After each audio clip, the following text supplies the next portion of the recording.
லிஸ்ட்டில் நம்ம ஃபஸ்ட்டு பார்க்க போகிறது நடிகர் சாந்தனு அவர்கள். அது என்னமோ தெரில, இவர் மிஸ் பண்ண படங்கள் எல்லாமே பெரிய பெரிய பிளாக் பஸ்டர் படங்கள்னே சொல்லலாம். அது என்னன்னு பார்த்தீங்கன்னா சுப்பிரமணியபுரம், சுப்பிரமணியபுரம் வந்து அவங்க எங்களை கேட்டப்போ ஆல்ரெடி சக்கரக்கட்டியில் நடிச்சிட்டு இருந்தேன். காதல், களவாணி. ஆமாம், காதல் மிஸ் பண்ணது, களவாணியும் மிஸ் பண்ணது. இப்படி 3 படத்தையும் ஏதேதோ ஒரு காரணத்தினால மிஸ் பண்ணிட்டாரு. அது மட்டும் இல்லாமல் இவர் நடித்த படங்களில் கூட எதையுமே ஒரு ஹிட் படம்னு சொல்ல முடியாது.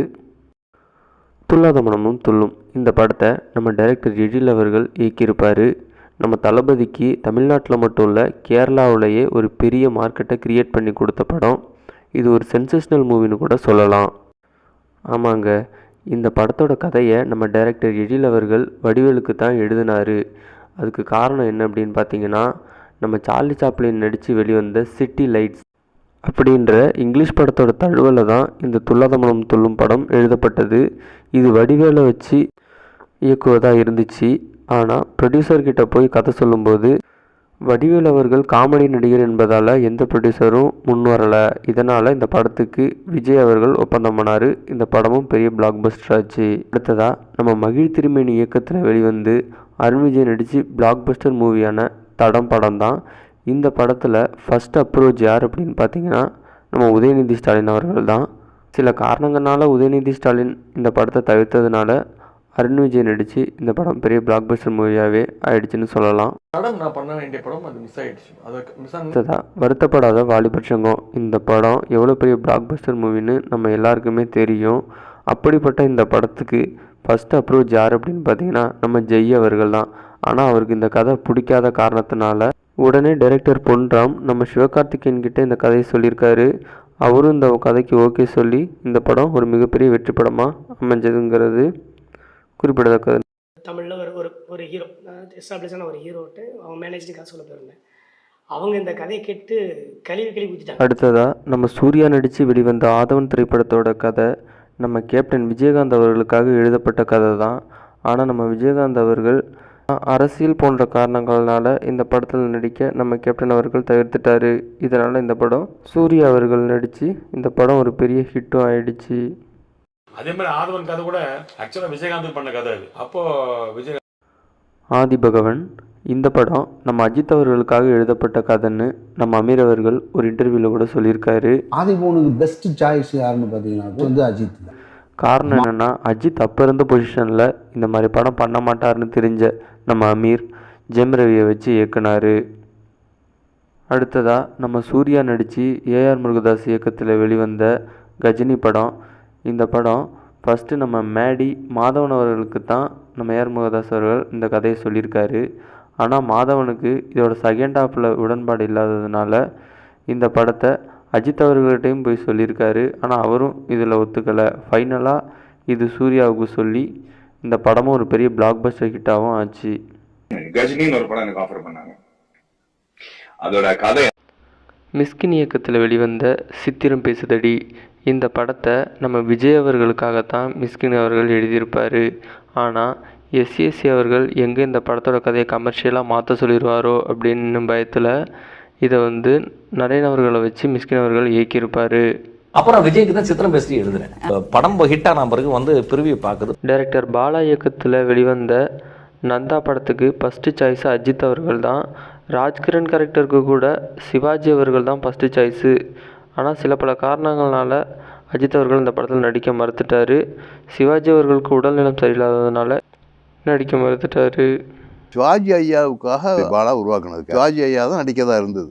வட சென்னை இந்த படத்தில் தனுஷ் நடித்த அன்பு கேரக்டர் நம்ம சிம்பு அவர்கள் நடிக்கிறதா தான் இருந்துச்சு. ஆனால் தனுஷ் அவர்கள்கிட்ட வெற்றிமாறன் கதை சொல்லும்போது இந்த சைடு கேரக்டர் தான் தனுஷ் நடிக்க சொல்லியிருந்தார். ஆனால் தனுஷ் அவர்கள் சிம்பு மெயின் கேரக்டர் நடிக்கிறதுக்கு என்னால் சைன் கேரக்டர் நடிக்க முடியாது அப்படின்னு சொல்லிட்டாரு. இதனால் தனுஷ் அவர்களை வச்சு கூட நம்ம 3 படம் பண்ணிட்டோம், சிம்பு அவர்களை வச்சு நம்ம ஒரு படம் கூட பண்ணல. அது மட்டும் இல்லாமல் சிம்பு கரெக்டான டைமுக்கு ஷூட்டிங் கூட வர மாட்டார், நம்ம உஷாராக தனுஷே வச்சு பண்ணிக்கலான்னு வெற்றிமாறன் பண்ண படம் தான் வட சென்னை. வட சென்னை சிம்புவோட பண்ண போகிறேன் அப்படின்னு சொன்னார். புஷ்பா பேன் இண்டியா லெவலில் ஹிட்டான இந்த படத்துக்கு ஃபஸ்ட்டு சாய்ஸ் யாருன்னு பார்த்தீங்கன்னா நம்ம மகேஷ் பாபு அவர்கள் தான். To Pushpa, I was supposed to direct Mahesh Babu. Okay sir. Then he was busy. அதே மாதிரி ஃபகத் பாசிலோட கேரக்டருக்கு கூட ஃபஸ்ட்டு சாய்ஸ் யாருன்னா விஜய் சேதுபதின்னு இந்த படத்தோட டைரக்டர் சுகுமார் ஒரு இன்டர்வியூவில் சொல்லியிருக்காரு. விஜய் சேதுபதி గారు. Okay. Then he got busy. Whatever the original option, I went to Fafa. Thuppakki இந்த படத்தோட original version Tamil, remake version ஹிந்தின்னு நம்ம எல்லாருக்குமே தெரியும். ஒரு உண்மை என்னென்னா ஏஆர் முருகதாஸ் அவர்கள் இந்த கதையை விஜய்க்கு சொல்கிறதுக்கு முன்னாடியே அக்ஷய்குமார் கிட்ட சொல்லி அவரும் ஓகே சொல்லிட்டாரு. அதுக்கு காரணம் என்னென்னா ஏற்கனவே கஜினின்னு ஒரு படத்தை ஹிந்தியில் ரீமேக் பண்ணி அது பெரிய பிளாக் பஸ்டர் ஆனதும் ஹிந்தியில் நேரடியாக ஒரு படம் பண்ணணும் அப்படின்னு துப்பாக்கியோட ஸ்டோரியை அக்ஷய்குமார் அவர்கள்ட்ட ஏஆர் முருகதாஸ் அவர்கள் சொல்லியிருக்காங்க. ஆனால் எஸ்எஸ்சி அவர்கள் விஜய் அவர்களுக்கு சீக்கிரம் ஒரு கதை சொல்லுங்கள், நெக்ஸ்ட் மந்த்தே விஜய் அவரோட டேட் இருக்குது அப்படின்னு சொன்னோன்னே அக்ஷய்குமார் அவர்களும் அந்த பக்கம் வேற ஒரு படத்தில் பிஸியாக இருந்ததுனால ஒரு 3 மாதம் டிலே ஆகும்னு சொல்லியிருக்காரு. இதனால் ஏஆர் முருகதாஸ் அவர்கள் விஜயை வச்சு டைரக்ட் பண்ணியிருப்பார். டேரக்டர் ஃப்ரெஷ்ஷாக ஒரு ஹிந்தி படமாக பண்ணலாம்னு நினச்சிட்டு இருந்தேன். துப்பாக்கி ஸ்கிரிப்டை வந்து அக்ஷய்குமார் வச்சு பண்ணலாம் நினச்சிட்டு இருந்தேன். ஏன்னா ஆனால் எனக்கு எதிர்பாராத விதமாக வந்து விஜய் சாரோட டேட் இம்மிடியேட்டாக இருக்குது. நெக்ஸ்ட் மந்தில் இது தமிழில் நேரடி சப்ஜெக்டாக ஆரம்பிச்சு. கோமாளி இந்த படத்துக்கு ஃபஸ்ட் அப்ரோச்டு பிரபுதேவா தான். ஆனால் அவருக்கு இந்த கதையில் பெருசாக இன்ட்ரெஸ்ட் இல்லாதனால ஜெயம் ரவியை வச்சு நம்ம பிரதீப் ரங்கநாதன் இயக்கியிருப்பார். பிரபுதேவா சார் வந்து ஃபஸ்ட்டு கோமாளி அவரோட தான் பண்ணுறதா இருந்துச்சு. நம்ம சிபி சக்கரவர்த்தி இயக்கத்தோடி வந்த டான் இந்த படத்தோட கதையை ஃபஸ்ட்டு நம்ம உதயநிதி அவர்கள்கிட்ட தான் நம்ம சிபி சக்கரவர்த்தி சொல்லியிருக்காரு. ஆனால் உதயநிதி அவர்களுக்கு இந்த கதை பிடிக்கலன்னு டைரெக்டாக சிபி சக்கரவர்த்திகிட்ட சொல்லிட்டாராம். அதனால் சிவகார்த்திகேயன் கிட்ட இந்த கதையை சொல்லியிருக்காரு. ஸ்டார்டிங்கில் சிவகார்த்திகேயன் ஓகே சொல்லலை, பட் இந்த கதையை கொஞ்சம் கொஞ்சமாக டெவலப் பண்ணி அவர்கிட்ட சொல்லும்போது கதை பிடிச்சி போய் அவர் ஓகே சொல்லிட்டாரு. இந்த படமும் ஒரு பெரிய ஹிட் ஆகிடுச்சு. இது வேற ஒரு ஹீரோ கதை கேட்டு வேணான்னு சொல்லி நீங்கள் பண்ணியிருக்கீங்கன்னு நான் தான். பொன்னியின் செல்வன் இந்த படத்தை எம்ஜிஆர் அவர்கள் நடித்து இயக்கிறதா இருந்துச்சு. ஆனால் அப்போது இது நடக்கலை. நம்ம கமல்ஹாசன் அவர்கள் கூட இது எடுக்கணும் முயற்சி பண்ணியிருக்காரு, அப்போவும் முடியலை. இந்த பொன்னியின் மக்கள் அவர்கள் எடுக்கணும்னு வாங்கி வச்சிருந்த ரைட்ஸ் நான் போய் கேட்டதும் கொடுத்துட்டாரு. நம்ம மணிரத்னம் அவர்கள் விஜய், மகேஷ் பாபு, நயன்தாராவை வச்சு எடுக்கலாம்னு இருந்திருப்பார். ஆனால் சில ஃபினான்ஷியல் இஷ்யூ காரணமாக இந்த படம் அப்போ எடுக்க முடியலை. ஃபைனலாக தான் நம்ம விக்ரம், கார்த்தி, ஜெயம் ரவி, த்ரிஷான்னு ஒரு பெரிய பட்டாளத்தை வச்சு இந்த படத்தை ఇయకిயிருப்பாరు మణిరత్నం. నాకు మొదటిసారి విజయ్ కార్తీ రోల్ విజయ్ చేశారు అప్పుడు అండ్ మహేష్ రవి గారు రోల్ చేశారు. வரலாறு இந்த படத்துக்கு ஃபஸ்ட் அப்ரோச் யாருன்னு பார்த்தீங்கன்னா கமல்ஹாசன் அவர்கள் தான்.